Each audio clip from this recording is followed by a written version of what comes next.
The alarm went off. 6:17 a.m. Morning light seeped through the gaps in the blinds, cutting even parallel lines across the room, like a blueprint waiting for annotations. I opened my eyes. The ceiling was white, the chandelier Nordic minimalist, and in the corner sat a half-wilted monstera. Camille picked it out when she helped me move last year. She said it was easy to care for and symbolized vitality. I believed her then. Outside the window was the morning mist along Chanan Avenue, the city's skeleton slowly waking. A construction crane turned in the distance turned, like some slow calculating scale. I sat up, reached my right hand toward the nightstand, and picked up my phone. Fingerprint unlock. The calendar popped up, Monday, March 17, 2015. I stared at that date for about 10 seconds. 1 second, I was still inside that out-of-control white SUV, the airbag shattering my ribs, the shard of glass slicing across my carotid artery like a cold zipper. The sound in my ears was the scream of twisting metal, followed by a long, endless darkness. The next second, I was here. 3 years ago. I took a deep breath. The expansion in my lungs was real, my ribs intact, no wounds on my skin. I walked to the bathroom, and in the mirror was a face younger than I remembered, the jawline not yet so sharp, no long-term shadows of sleepless nights under the eyes, and lingering in the pupils something I had almost forgotten. Trust. I used to have that. I lowered my head to brush my teeth, a foam of toothpaste gathering on my lower lip. I slowly curved the corners of my mouth at the mirror, a standard, gentle arc with no trace of aggression. In 3 years, I would be blacklisted in the industry on charges of commercial espionage and academic misconduct. My works would be removed from all exhibitions. My name would be erased from that of an award-winning architect into a case number in a cautiously worded risk warning. Then would come the car accident, the fuel line tampered with, the brake system failing completely after the third pump. The forensic report called it an accident, but I knew someone had saved the insurance company and the document shredding process the trouble. And those two would stand at my funeral, one crying just the right amount, the other somberly telling the media she was our best partner. I placed my toothbrush back into the cup, a crisp clink of porcelain against porcelain. 40 minutes later, I stood in the elevator of Zone architectural design firm. The elevator wall bore a logo inlaid with frosted brass, Zone, and next to it, a sentence Camille had personally chosen in English, * build beyond boundaries. * she had tattooed it on the inside of her right wrist, so that every time she shook hands with someone, they would see it. She said it was her original intention when she started. She truly knows how to make original intent visible. The elevator came to a smooth stop on the 17th floor. The moment the doors opened, I adjusted the strap of my shoulder bag and settled my expression into that precise zone of slightly tired but still professional. The receptionist looked up and smiled at me. "Good morning, Miss Elena. Miss Camille said to go straight to the big meeting room when you arrive. The meeting about Cloud Bay this morning is very important." "Okay, thank you." I walked toward the big meeting room. On both sides of the corridor hung the awards we had won over the past 3 years, the Asia Design Gold Award, the Green Building Innovation Award, the Urban Landmark Jury's Special Recommendation. Next to each certificate was a group photo. I stood on the left, Camille on the right, and Julian slightly behind in the center. His role as the client's representative allowed him to appear appropriately in every photo without being too conspicuous. Just right, that was what the two of them did best. The door to the large conference room was slightly ajar. I stood outside for about 2 seconds. Through the crack came Camille's voice, light and brisk, carrying her trademark Project Passion. "So in the fourth version of the plan, we optimized the twist angle of the north and south twin towers from 15 degrees to 22.5 degrees. Elena recalculated that parameter based on wind tunnel test data, and I fully trust her judgment. But on the structural cost front, if we switch to a composite material for the core tube infill, we could shave at least 2 weeks off the construction schedule." I pushed the door open. A dozen or so people were seated around the conference table. Camille stood in front of the projection screen, wearing a misty blue suit set, her long hair tied in a low ponytail, and the pearl earrings on her lobes, a gift from Julian for her birthday last year. When she saw me walk in, her eyes lit up, that kind of light that radiates from within, making everyone feel she really cares about Elena. "Elena. Come on in, we were just talking about your design part." She waved me over, then turned her head to add to the others. "You all don't know, she pulled 4 all-nighters for this version. Last week I messaged her at 3 in the morning and she was still revising the drawings." The group responded with kind, soft laughter. I didn't say a word. I pulled out the third seat on the right and sat down. In my previous life, I sat next to her, but later I realized that from that angle, everyone could see my screen, while Camille only had to turn her head 30 degrees to read every annotation I made. So this time, I chose a spot a bit farther away. Inconspicuous, yet giving me a full view of the room. My gaze swept across Julian, who sat across the conference table. He wore a dark gray pinstripe suit today, with matte platinum cufflinks today, looking like a meticulously maintained, unassuming scalpel. Spread before him was the project schedule for Yunlin Bay, and he was underlining a number with his fountain pen. He didn't look up at me. But I had worked with him for 6 years. I knew the pressure, rhythm, and pause of his strokes. He was drawing a third line at the bottom of the material procurement budget just now. This stroke was heavier than the first 2. He was starting to feel the pressure. The timeline was pressing forward, and he needed Camille to expedite the material replacement decision. And Camille was still putting on her show on the stage, so regarding the new composite panels, I met with Hugh Bannerman from Buying Materials over the weekend. They can provide a full set of test reports and samples, and the price is about 12% lower than our original suppliers, with fully equivalent performance. "Elena," she suddenly turned to me abruptly, her gaze sincere with a hint of reliance, "as the lead designer, maybe you could help us review it again? I know you're the best at material selection." The conference room fell silent for 2 seconds. Everyone's attention focused on me. This was her strategy. Wrapped in the guise of trust and respect, she shifted the burden me with the decision-making responsibility. If I nodded, my name would be on the approval line if something went wrong. If I shook my head, she'd smile and smooth it over with let's sample it first and decide, then have Julian apply pressure as a client behind the scenes, forcing me to optimize the design to fit the budget. In my previous life, I chose the former. I thought team collaboration meant mutual trust. In this life, I chose the latter. I opened the laptop in front of me, pulled up a prepared PDF, and cast it onto the secondary screen on the side. The interface was a clean technical brief format, with the title reading 3 supplementary recommendations on the application suggestions for new composite panels and super high-rise sheer walls. I ran several sets of comparative simulations overnight. My tone was steady, unhurried, as if stating an objective fact unrelated to anyone's emotions. The sample data provided by Beiheng meets the standards under normal room temperature and conditions, but, given the extreme temperature coupling stress model, its embrittlement threshold is about 19 percentage points lower than the material used in our original plan. Considering the geological conditions and climate zone of Yunnan, I suggest. I paused. A perfectly timed 1-second pause. That, before we obtain independent verification from a third-party lab, we conduct a small pilot test on the non-load bearing section of Zone B. This allows us to evaluate its performance without affecting the main tower's timeline. What do you think, Camille? I looked at her. Camille's smile froze for about 0.3 of a second. Very brief. So brief that no one else in the room besides Julian and me could catch it. But I saw it. In that instant, she was caught off guard. She had expected Elena's unconditional support or Elena's polite objection that could be worked around. She hadn't calculated on Elena pulling out a data-backed, logically rigorous compromise. The proposal itself was flawless. From a project management standpoint, it was even the most reasonable path. That meant she couldn't oppose it publicly. The moment she did, she'd be telling everyone she didn't want to go through proper verification procedures. She could only smile. That smile spread back across her face, with about 5% more effort than before. Elena, you've been so thorough. Let's do it your way, run the pilot first. I'll have the procurement department coordinate with you on this. She practically whispered the words, coordinate with you. Translated, it meant, if something goes wrong with the pilot, those are your data, your suggestion, your responsibility. I knew it. That was exactly what I wanted her to think. The meeting ended 11 minutes later. People dispersed, packing up their laptops and folders. Camille walked over and naturally reached out to help me move my coffee cup aside. She always remembered I drink Americano without sugar, then leaned in and whispered in my ear, Elena, want to grab lunch together? It's been a while since we talked. I've missed you.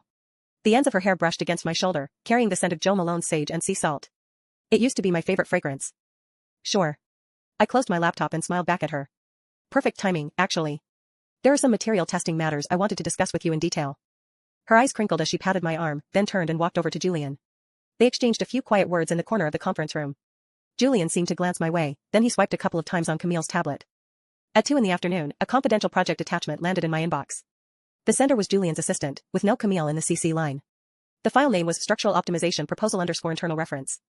I opened it. The attachment contained a list of parameter modifications, each one carefully wrapped in technical jargon, appearing to be minor adjustments to reduce construction costs. But I knew, in my previous life, I only found out 3 months later, that the net effect of these adjustments stacked together would cause the key connection nodes of the core structure to lose their safety margin under specific stress combinations. They didn't make me design it wrong. They made my design still look correct. I closed the attachment without replying. I created a new encrypted folder and saved the entire email intact. Then I opened another window and, using a pre-prepared virtual identity, sent the first commission email to a retired senior materials engineer. His name was Lawrence, a man who had been pushed to the margins of the industry years ago due to personality issues, but whose technical expertise was widely acknowledged within the field. The email was brief. Mr. Lawrence, I've long admired your work.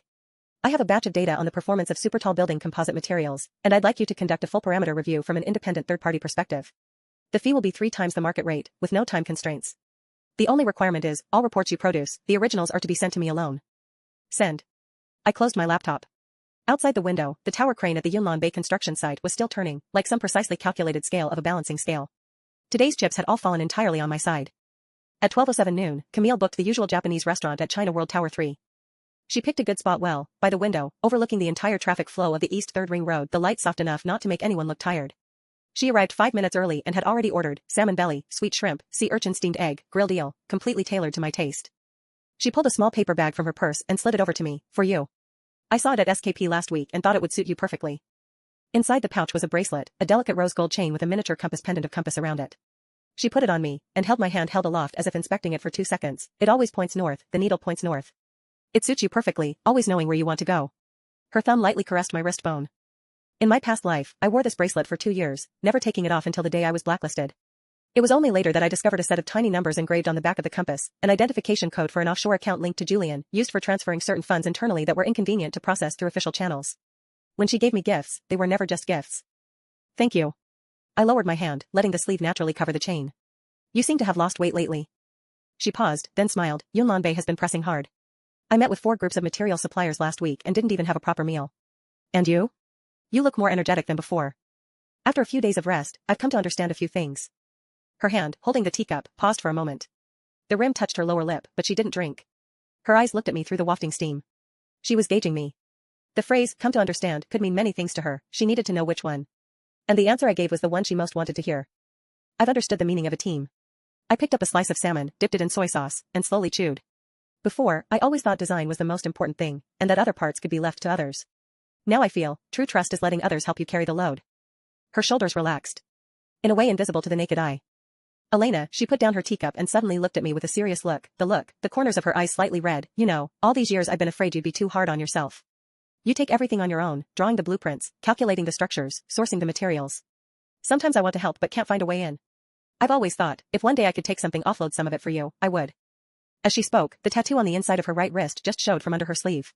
The sunlight hit it, like a verse written on the skin. Just hearing you say that is enough.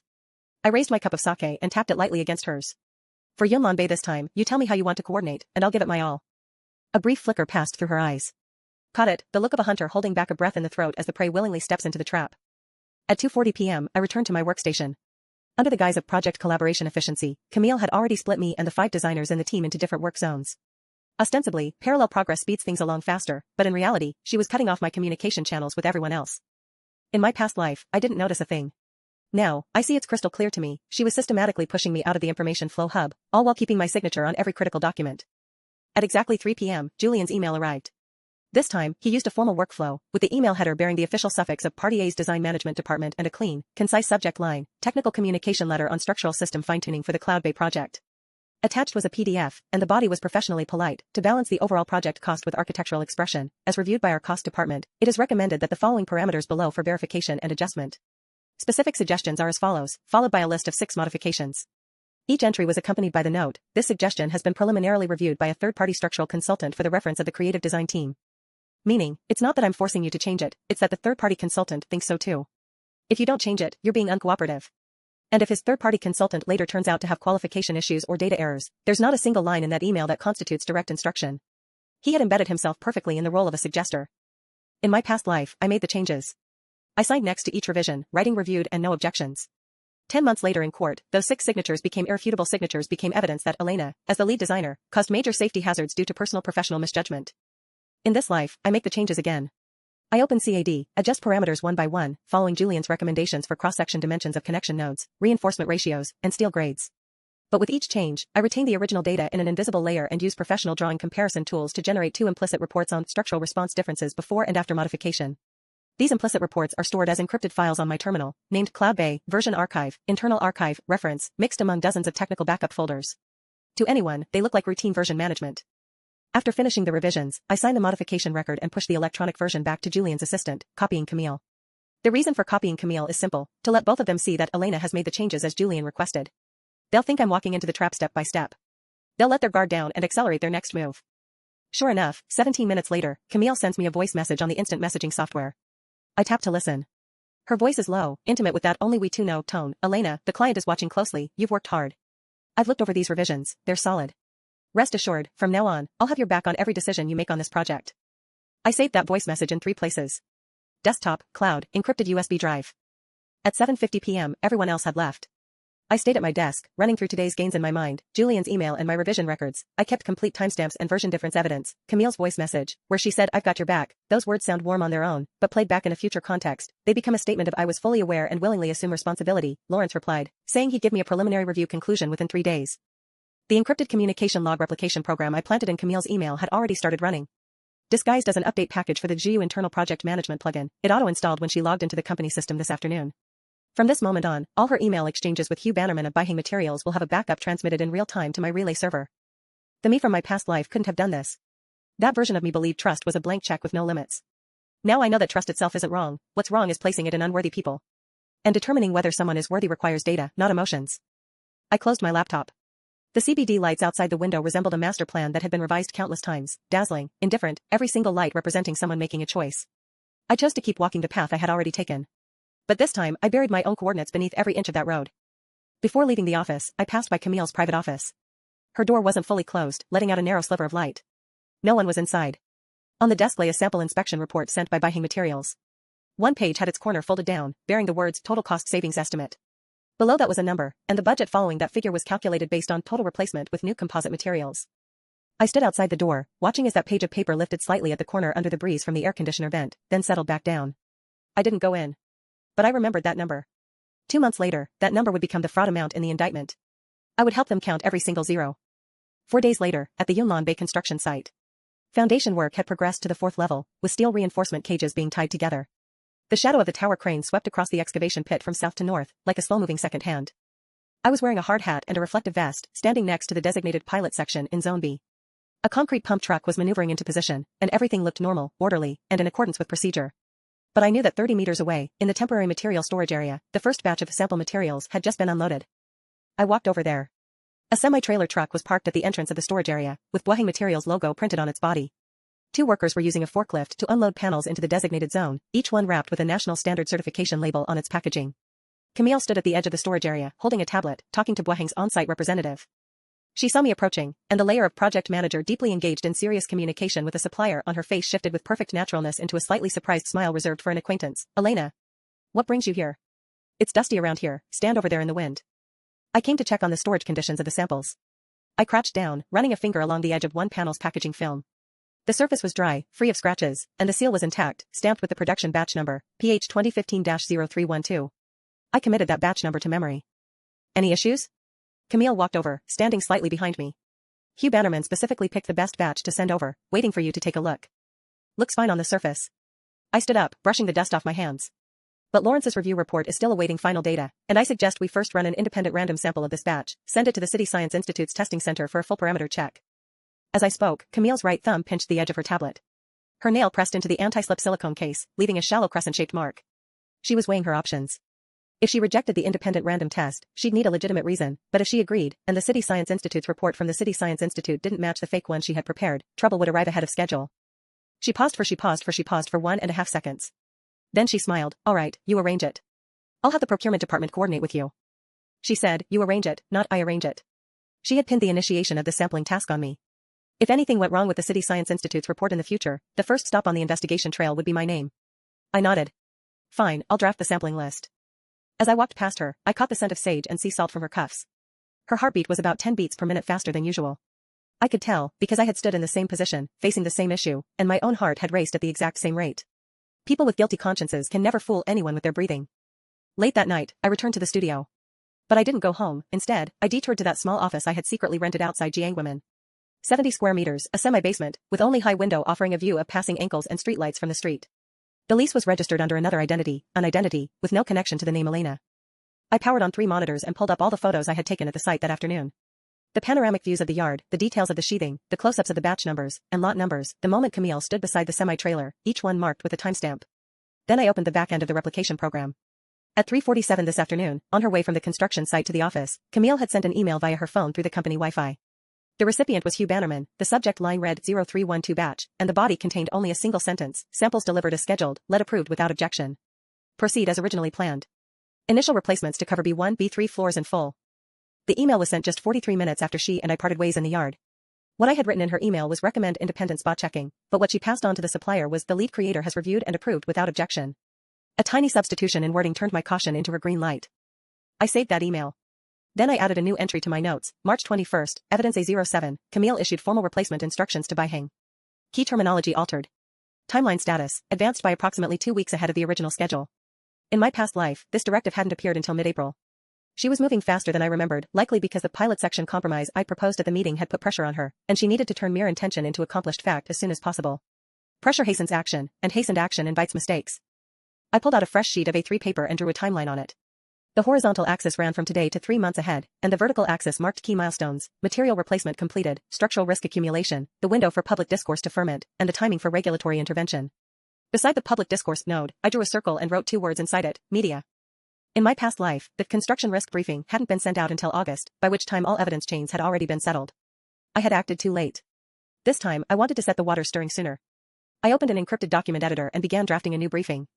Format identical to the last one, clear and accessible, data-driven, without naming any specific project, only describing the potential structural hazards that a certain class of super tall buildings may face when using new composite materials, and appended a gentle reminder at the end. This briefing is not aimed at Camille, not at Julian, and not even at Yunlin Bei. It is merely a seed. If one day someone discovers that the materials at a certain construction site exactly match all the features described in the briefing, then that seed will sprout in the right soil.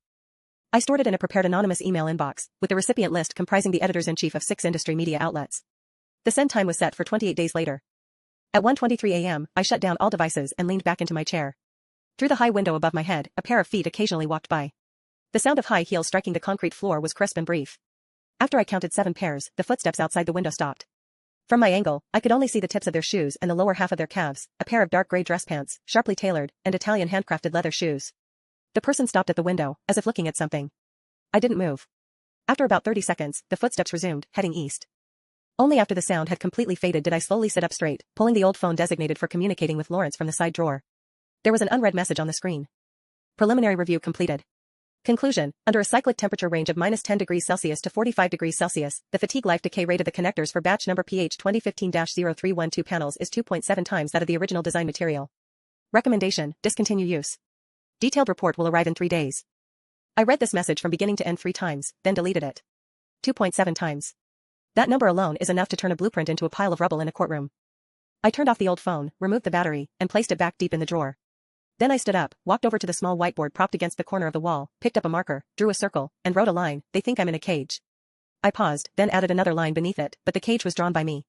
Then I erased the second line, leaving only the first. If anyone saw that whiteboard, they would only see a weary designer jotting down a sentimental monologue during a late-night shift. No one would know it was a precise and calm statement. Over the next 6 weeks, I showed up at my workstation at Zhu Yu every day on time, drafting, revising, attending review meetings, and submitting progress reports. Camille's gaze toward me gradually shifted from cautious probing to that perfectly measured reassurance, like someone who, after confirming the gate is locked, no longer turns back to check the flow of the water. Julian was quieter than I remembered. In every public setting, he maintained the professional distance expected of a client representative, speaking in measured, formulaic tones only during the Wednesday afternoon project meetings. But I knew that every Friday night, he sent a private cost control weekly report to Camille's encrypted email, which meticulously listed recommended areas for next replacement and estimated remaining retrievable funds. I saw it all. Over the past 42 days, the replication program had intercepted 37 messages exchanged between the two of them. The contents included schedules for material replacement, timelines for falsifying inspection reports, bribery plans for the project supervision team, and 2 different versions of a responsibility allocation plan. In the second plan, my name was highlighted in yellow. They had already prepared everything needed to push the blame onto me. My only task was to make them believe this path was viable. Wednesday, May 17th. The main structure of the Cloud Bay project was halfway completed, and the B-Zone pilot section had already finished 3 floors of the main structure according to the optimization plan. On the surface, everything was going smoothly. Camille even opened a bottle of champagne at the internal celebration. But I knew that the embrittlement threshold was accumulating at an irreversible pace. Every ton of replaced material was gradually depleting along the 2.7-fold attenuation curve described in Lawrence's report. It wouldn't manifest in the short term, like a slowly abraded steel bar, bright and new on the surface, but with its internal metal lattice quietly cracking apart. In my previous life, this hidden danger was detected by the supervision team during the topping out inspection, but Camille spent 3,200,000 yuan to suppress it. What truly ignited everything came 1 year later, 3 months after Cloud Bay went into operation, when the first visible structural crack appeared on the south facade's curtain wall. In this life, I had no intention of waiting that long. At exactly 9 o'clock on the morning of May 18th, Camille suddenly called a meeting of all core project members. The curtains in the conference room were all drawn, and a set of stress contour maps was projected onto the screen, with deep red to purple zones concentrated between the 7th and 9th floors of the core structure. Camille stood in front of the screen. Today, her suit was dark gray, she wore no pearl earrings, and there was no trace of a smile on her face. "I called you all here because the technical department reviewed a set of data last night," she said, her voice half a tone lower than usual. Elena's torsion angle optimization plan in the 4th design iteration, after full-scale structural simulation, revealed significant stress concentration, particularly at the composite panel steel frame connection nodes in the B-Zone pilot section. The computational model shows that the safety margin falls below the code baseline. My technical team recalculated it 3 times, and the conclusion is consistent. She said, my technical team. In the previous life, she would have used our. But this time, she had already drawn a line between us and her words. I sat at the far end of the conference table, my laptop open in front of me, the screen displaying a CAD interface, looking very focused. In reality, I knew what she was going to do from her very first sentence. She was going to package all the structural risks from the replaced materials over the past 6 months into a single incident labeled Elena's design parameter error. Based on the current data, she flipped to the next slide of the PPT, we need to perform local reinforcement on the floors already constructed in Zone B, while also revisiting and adjusting the design for the parts that haven't been constructed yet. This will result in a project delay of approximately 2 weeks additional cost expenditure. Someone quietly gasped. But, Camille raised a hand, I had a phone call with Julian last night. The client side expressed understanding and is willing to share part of the losses. The condition is that we need to issue a formal explanation of the cause of the accident, clearly defining the allocation of responsibility. She finally got to the key sentence. I've thought about it all night, the whole night. This is terribly unfair to Elena. But the project has already reached this stage, we have to present something that everyone with an explanation they can accept. She looked at me, her eyes slightly reddened. Elena, for the sake of the company, could you possibly? She didn't finish. But she needn't have. Everyone in the meeting room was looking at me. 10 eyes. 6 of them had already known the agenda for today's meeting. And Camille's gaze, it was the most flawless performance I had ever seen, heartache, reluctance, struggle, that tragic heroism of I had to speak up for the bigger picture. In my previous life, I had nodded within the first 7 seconds of that she had spoken. I truly believed her back then. I thought she was bearing the burden for me, that statement of liability confirmation was just a procedural document. Later, I learned that liability confirmation document had been submitted to the Construction Committee and Industry Association after her personal revisions, appended with the handwritten, the lead designer voluntarily assumes full responsibility. It was photocopied 17 copies, distributed to 4 systems, pasted like a wanted poster across every exit of my career. Time, I waited 10 seconds. Then I opened my mouth. Me the evidence. Camille's expression stiffened almost imperceptibly. What? You showed me the stress cloud diagram, gave me the calculation conclusions. I stood up, walked around the conference table to the projection screen, and pointed the laser pointer at the reddest area in the diagram. But you didn't show the original input parameters. I did the torsion angle optimization, but I need to recheck all the boundary conditions, wind load values, temperature gradient limits, the actual yield strength of the connectors. If the base data is wrong, the stress analysis itself is meaningless. Someone around the conference table let out a faint breath. It was Douglas, a veteran structural engineer on the team, 53 this year, with 30 years in the industry. He glanced at me, there was a subtle discernible light in his eyes. Camille froze for a moment of surprise. She quickly recovered and nodded. Of course, I'll have the tech department package the raw model and send it to you. Send it directly to me. I said softly. Encrypted direct transfer, no public servers. Her eyelashes fluttered. Okay. She agreed. Because she couldn't refuse. In a public setting, a lead designer requesting to review their own calculation data was a reasonable and legitimate demand. I sat back down in my seat and closed my laptop. The meeting ended after her few concluding remarks about we are a team. People filed out one by one. Engineer Douglas paused as he passed by me and said in a low voice, Miss Elena, I have the original files for those parameters you need. Let me know if you want them. Thank you, Douglas. After he left, only Camille and I remained in the conference room. She walked over and sat down across from me. After a few seconds of silence, she reached out and covered the back of my hand with hers, her palm warm, her fingertips cold. Elena, I'm sorry. I really didn't want it to come to this. But I understand. I squeezed her hand back, pressing firmly. For the project's sake, I'll take it. She looked up at me, a glimmer of moisture in her eyes just right. For a moment, I felt an urge to laugh. But I didn't. I simply pulled my hand out from under hers, stood up, picked up my laptop, and headed for the door. Just as I reached it, I paused. Camille, I said, I'll write that explanation myself. Her silhouette froze at the far end of the conference table. I'll write it myself and personally deliver it to Julian's team, I added. That way it'll be more formal. She was silent for 2 seconds, then replied, okay. Thank you for your hard work. I walked into the corridor. Sunlight streamed in through the floor-to-ceiling windows, cutting the tiles into neat squares of light. I counted silently in my head, from this moment until she submitted the forged final version of the explanation to the Construction Commission, there were about 11 days. In those 11 days, I could have Douglas help me restore the true structural model, letting it lie side by side with Julian's modified version, like 2 faces that were almost identical yet fatally different. And that written by me explanation would also sit in my encrypted folder, a clean reference sample. By then, the courtroom would hold 3 documents, her tampered version, my original version, and the true computational model restored by Douglas. 3 documents stacked together would form a complete, undeniable chain of evidence. I stepped into the elevator and pressed the button for the 17th floor. The mirrored elevator doors reflected my face. The line of my jaw was sharper than it had been 3 months ago, the shadows under my eyes a shade deeper, but the layer of trust in my pupils had long since faded, leaving behind only something flat, smooth, and devoid of warmth. Like a blueprint calculated with precision. May 19th to May 28th, 10 days. The data review period I had requested from Camille was 7 days. I used 3 of them to complete the cross-comparison between the original parameters provided by Douglas and Julian's modified version. The conclusion was entirely consistent with Lawrence's report, the original design itself had no issues whatsoever, and the root cause of all the stress anomalies pointed to that batch of replaced materials. 7 days left, and I used them for one thing, hiding this conclusion where no one could ever find it. The method was dismantling. I broke down the real computational model that Douglas had restored into 7 subfiles, packed each with a different encryption algorithm, and stored them in 7 unrelated cloud accounts.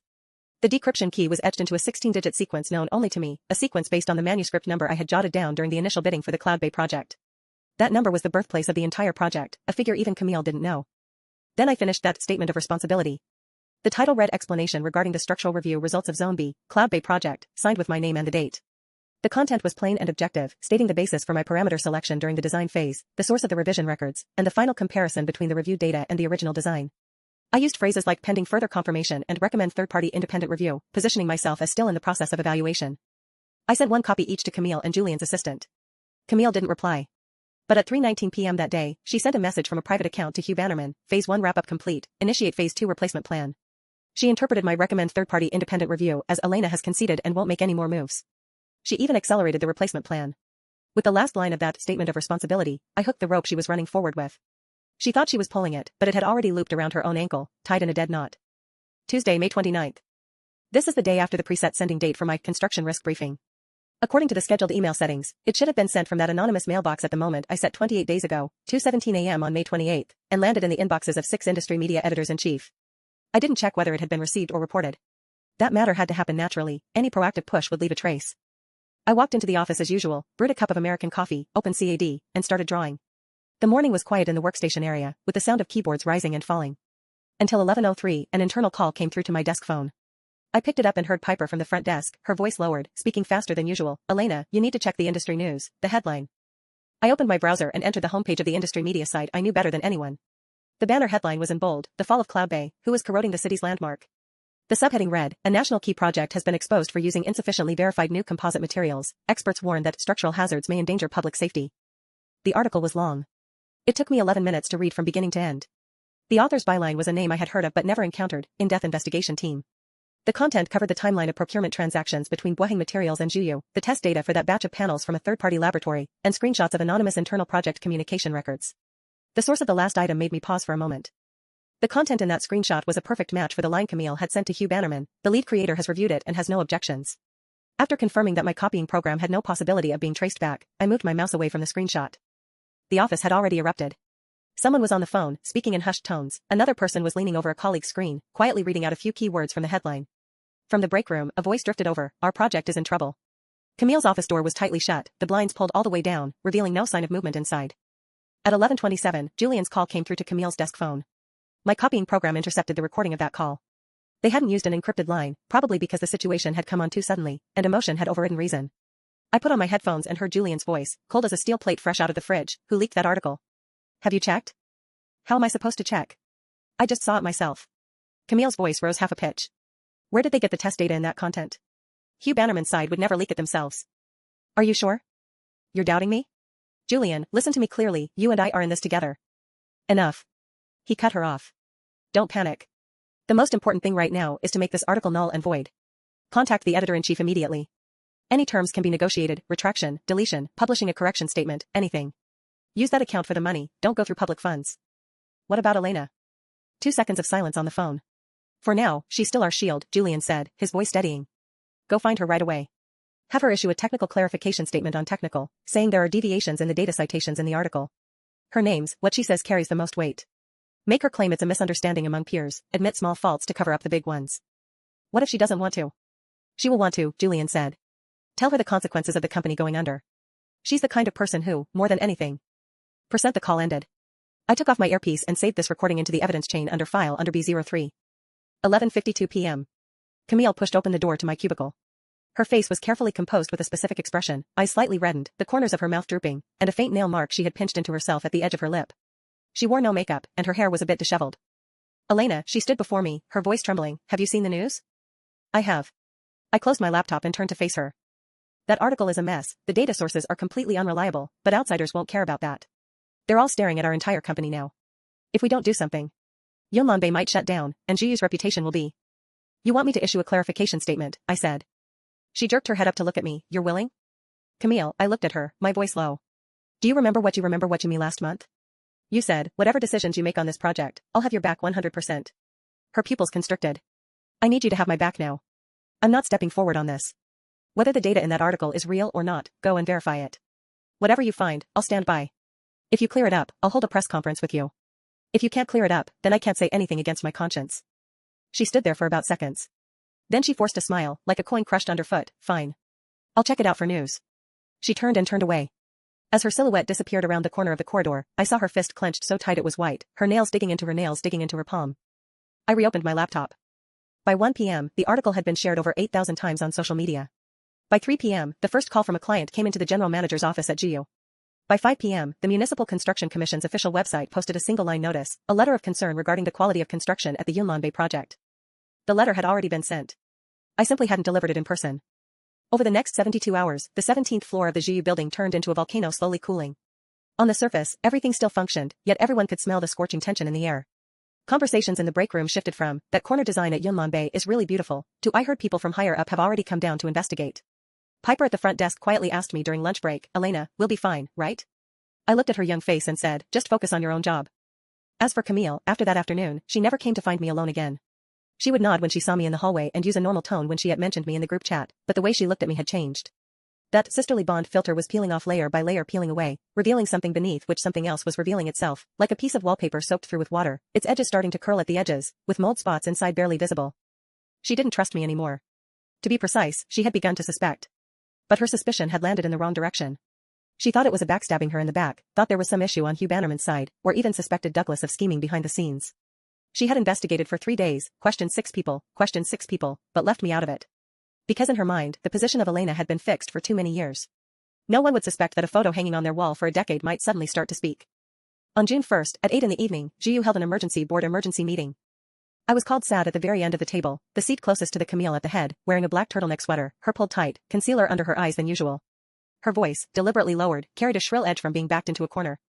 The article from the industry media, I verified it. The data source is untraceable, and the sending email is from an overseas server, we can't track down the person. But the impact of this matter has spiraled beyond our control. This afternoon, the Construction Commission's Supervision Office sent people to the firm and took all the procurement documents and inspection reports related to Zone B's materials. They'll complete the preliminary review within the next week or two. By then, either we present a technical explanation convincing enough, compelling enough, or we have to identify a clear person of responsibility. We can't put this off any longer. When she uttered the words person of responsibility, 14 out of the 15 people around the conference table were staring at their own desktops. Only one looked up. It was me. I see the end of her gaze, something akin to a plea, like we had in another life. But this time, I said nothing. The air hung frozen for about 7 seconds. Then Julian spoke, "Here's what I suggest. In all the documents pointing to the material issues, the signature columns bear the confirmation from the lead design team. From this perspective, the technical attribution is already clear. What we need to do is put together a rectification plan as soon as possible, and simultaneously, the design team should submit a formal explanation to the Construction Commission regarding the situation." He didn't mention my name directly. But by putting signature block and lead designer in the same sentence, he made his meaning clear enough. Camille's expression shifted ever so slightly in that moment. She turned to look at Julian, a look that mixed dependence, anxiety, and a flicker of fear I had never seen on her face before. She suddenly realized something. Julian was pushing me out in exactly the same way as in the last meeting. Back then, she thought it was a setup we orchestrated together. This time, she began to wonder, if all responsibility fell on me, who would be next to be asked? As project director, why didn't you double-check? About the situation report, Camille spoke again, her voice half a tone lower than before. "Let me confirm the details with Elena first." Meeting adjourned. She didn't even let me respond. She ended it outright, and before anyone could stand up, she strode quickly out of the meeting room. Julian stayed in his seat, slowly twisting the pen in his hand. He stared for a long time in the direction Camille had left. As I passed by him on my way out, he didn't look up, but I heard him say something in a voice only I could catch. "Elena, she can't hold up. You'd better think it through." I didn't stop. But I understood. Julian was already considering making Camille expendable. In his calculation, if Elena wasn't a solid enough shield, then Camille as the project director would be the next wall. When a wall falls, the foundation beneath it is exposed.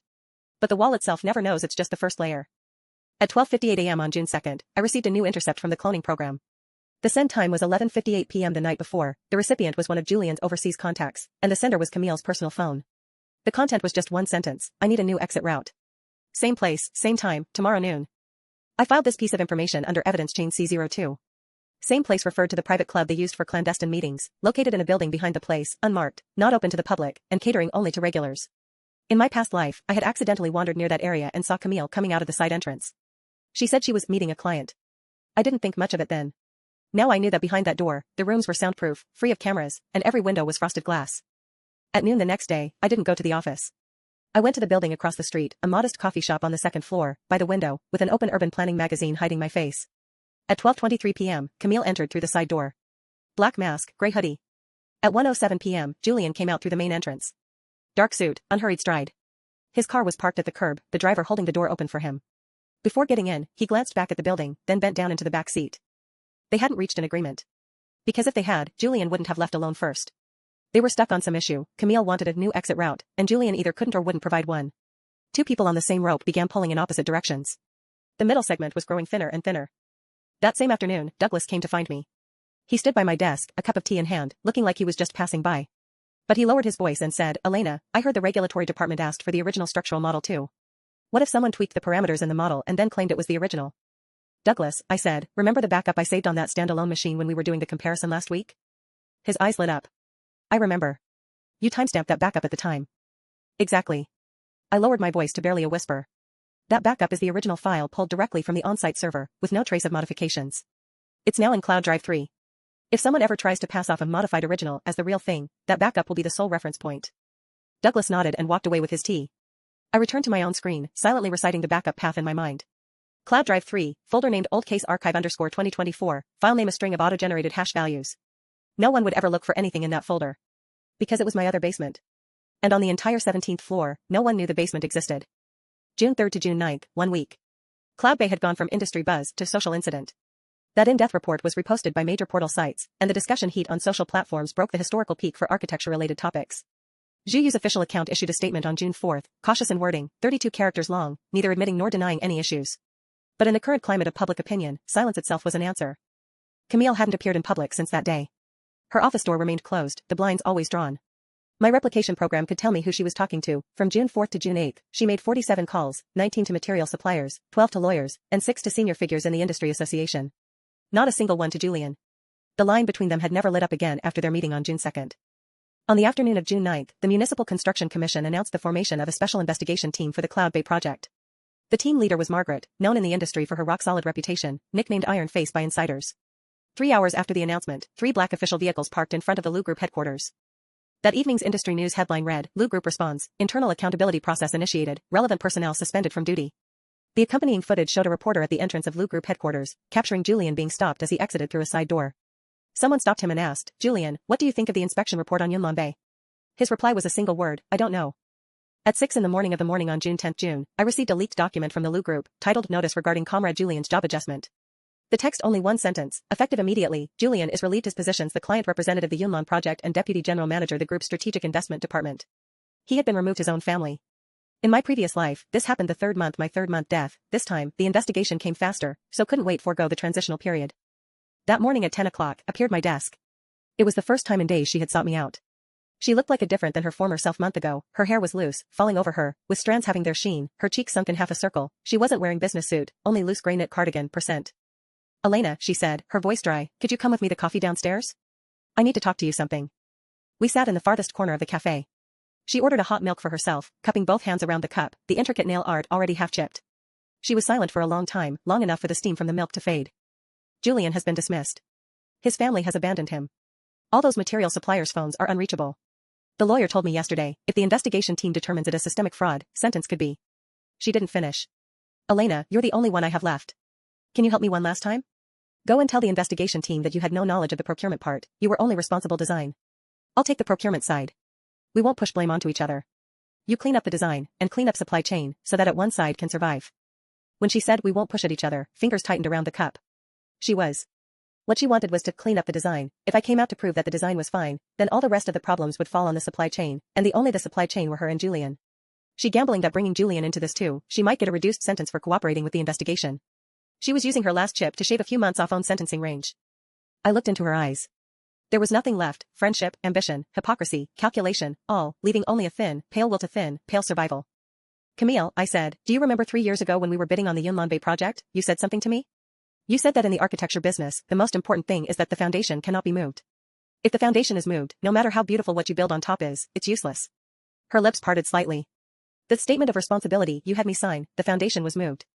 You made me sign it, and then you changed it into something else. I've already submitted the comparison between the original and the altered version to the investigation team." All color drained from her face in that instant. When did you?" "From the very beginning," I said. "From the day you said for the company in the conference room." I stood up and pushed my chair back under the table. "Camille, you taught me that every line on a blueprint has its cause and effect." I remembered. I turned and walked out. Behind me came a dull thud, the sound of her forehead hitting the tabletop, like wood being struck. Then came intermittent, breathy sounds, like someone trying to cry but lacking the strength to push the sound out of their throat. I pushed open the cafe door and stepped outside. A light rain was falling. The traffic on Chang'an Avenue moved slowly but orderly. I stood under the awning, took out my phone, and sent a brief message to the investigation team's office. "Prosecutor Margaret, the comparison between the original design documents and the altered traces you requested has been compiled. I am ready to submit them at any time. Scent. The rain was still falling. The air had a washed, crisp, washed clean scent to it. On June 20th of June, Camille and Julian were formally arrested. The news spread and the news spread in a sudden manner. At 3 that afternoon, the 17th floor of Zhu Yu was as quiet as usual, and then almost everyone's phone buzzed at nearly the same moment. Someone murmured the headline of the push notification in a low voice: personnel involved in the Yunlanbei project placed under criminal coercive measures. A strange silence fell over the entire floor, lasting about 20, and one by one the murmurs of conversation returned. I didn't eye up at the screen. I knew what the news said. Camille had been taken from home, 7:15 in the morning. She opened the door to 2 uniformed personnel and came without resistance.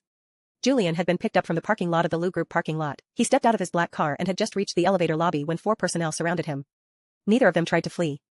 Because both had done the math, in a case of this magnitude, the difference between voluntary surrender and apprehended in the course on the verdict was more than just words. I turned off the constant stream of notifications on my phone and continued drawing.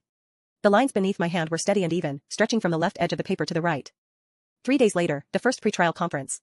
Prosecutor Margaret said over the phone, "They're turning on each other. Camille has dragged out almost everyone she could, including that old case from 3 years ago. Julian hasn't said a word so far, but his lawyer is already applying for the window to negotiate a plea deal. That old case from 3 years ago. The commercial espionage I was accused of, that sealed record, still tarnishing my name in the industry archives. Camille had confessed to the very tactics she used to nail me back then. It was the only leverage she had left to offer as cooperation in the investigation. After hanging up, I sat in the chair in my studio, facing the wall covered with the original design drafts of Cloud Bay, and stayed there for a long time. That case 3 years ago, its methods were far cruder than this one. Back then, Camille and Julian fabricated a record of email exchanges, claiming that I had leaked Zhu Yu's core design plan to a competing bidding company. I was completely unsuspecting at the time. That net hung over me for 3 years. Now, in Camille's own confession, it has been unraveled into a pile of loose threads. I won again. But this one felt different from before. It was like an old scar being slowly peeled open. The layer of skin beneath, long healed, was once again exposed to the air, cool and chilling, but not painful. July 2nd. The official trial. A public hearing. About 40 people sat in the public gallery. Prosecutor Margaret sat at the counsel table, a stack of case files nearly a foot high piled in front of her. Camille and Julian sat at opposite ends of the defendant's bench, with 3 bailiffs in between. As I walked into the courtroom, Camille lifted her head. This was the last time I saw her without disguise, her raw expression, a pale gray caught somewhere between emptiness and resignation. Her hair had been cut short, and she wore a uniform of gray clothing, making her look like an old photograph from which all color had been washed away. She didn't look at me for long. After about 2 seconds, she turned her head back. I sat in the witness stand. Prosecutor Margaret stood up and pulled a document from her file. Please confirm, witness, whether this document is the original structural parameter confirmation you signed on March 17, 2015. I took the document. I signed it. But this isn't the final version. Please elaborate. At the time, I signed off on the original design parameter confirmation. But during the structural review meeting in mid-May, the stress analysis diagram Camille presented used modified parameters. I requested to see the original input data, and with the assistance of engineer Douglas, I restored the unaltered structural model. The original model perfectly matched this confirmation document, while the original model that Camille submitted to the regulatory office had its parameters replaced with values more sensitive to stress concentration. Prosecutor Margaret turned to the judge. The prosecution requests to present the comparison materials, exhibits A09 through A15. It was Camille's lawyer's turn for cross-examination. His tone was polite and cautious. Ms. Elena, when you signed that confirmation document, did you fully understand the technical implications of each parameter? I designed it. Every line, every number came from my hand. I understand. So are you admitting that, after you signed off, you still held the dominant control over the design direction of the project? If dominant control means I had the authority to review all construction documents and procurement orders at any time, then yes, I had that access. But I didn't actually exercise it, because Camille, as the project director, cut off my internal information channels back in May. The lawyer paused, then sat down. Prosecutor Margaret rose again, pulling a sheet of paper from the very bottom of the file. Ms. Elena, please identify the handwriting on this note. The note was projected onto the screen beside the public gallery. It was Camille's handwriting, dated 5 years ago, containing only one line: replacement plan confirmed, I'll handle Elena. Did you write this? Prosecutor Margaret asked. Camille sat in the defendant's seat, her lips moving slightly, and it took a long time before she managed to utter a sound, yes. Prosecutor Margaret turned to look at the judge. The prosecution rests. The judge looked toward Julian at the other end of the defendant's bench. Defendant, Julian, do you have any objections to the above evidence? Julian slowly lifted his head and looked at me. In that gaze, there was no hatred, no regret, no anger. Only something I had recognized long ago, a cold, calculated dignity that still tried to maintain composure even after failure. No objections, he said.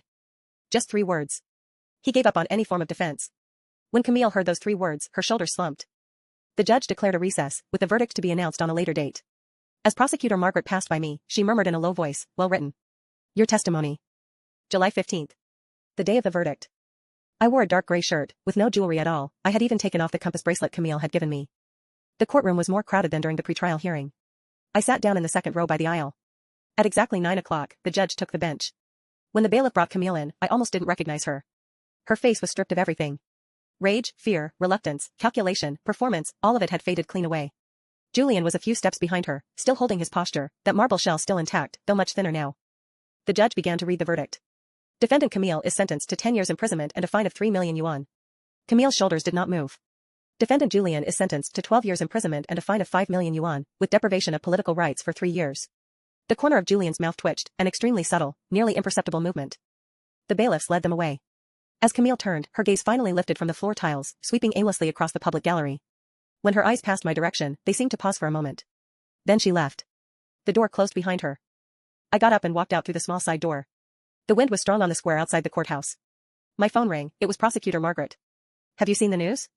The industry media has put your name out there, the lead designer who finally cleared their name.